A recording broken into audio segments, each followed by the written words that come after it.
cinéma, c'est 24 fois la vérité par seconde. Alfred è bellissimo!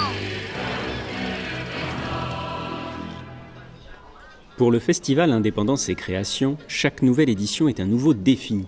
Au-delà des questions financières, il s'agit surtout de trouver l'équilibre entre la fidélité à son identité et la nécessité de se renouveler, une démarche qui se retrouve naturellement dans la programmation.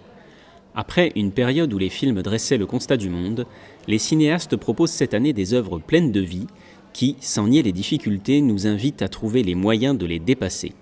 Il y a énormément de films qui interrogent le présent et le futur et le passé, en termes politiques, en termes de questionnement sur la société, sur la justice, sur l'exclusion, sur les hommes, les femmes, sur les rapports de génération, sur l'éducation. Les films sont porteurs aussi d'inquiétude, mais aussi de résilience et donc d'envie de trouver les bonnes formes pour essayer d'infléchir le cours des choses.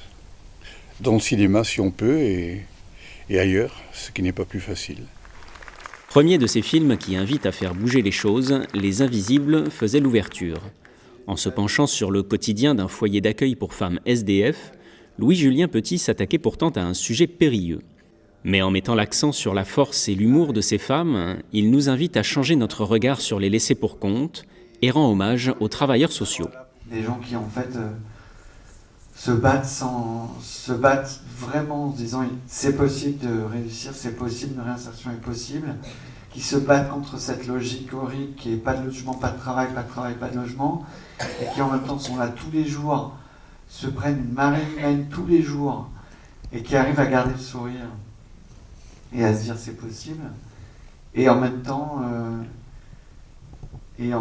c'est des gens extrêmement fragiles.